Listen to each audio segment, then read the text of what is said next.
மகள் மனம் நாடும் ஸ்ரீனிவாசா, ஏழு மலை வாசா, திருப்பதி மலை வாழும் வெங்கடேசா.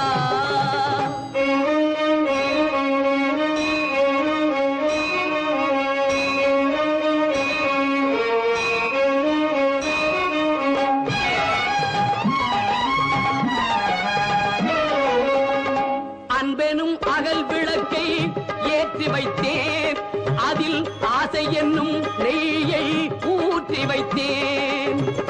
அன்பெனும் அகல் விளக்கை ஏற்றி வைத்தேன், அதில் ஆசை என்னும் நெய்யை ஊற்றி வைத்தேன்.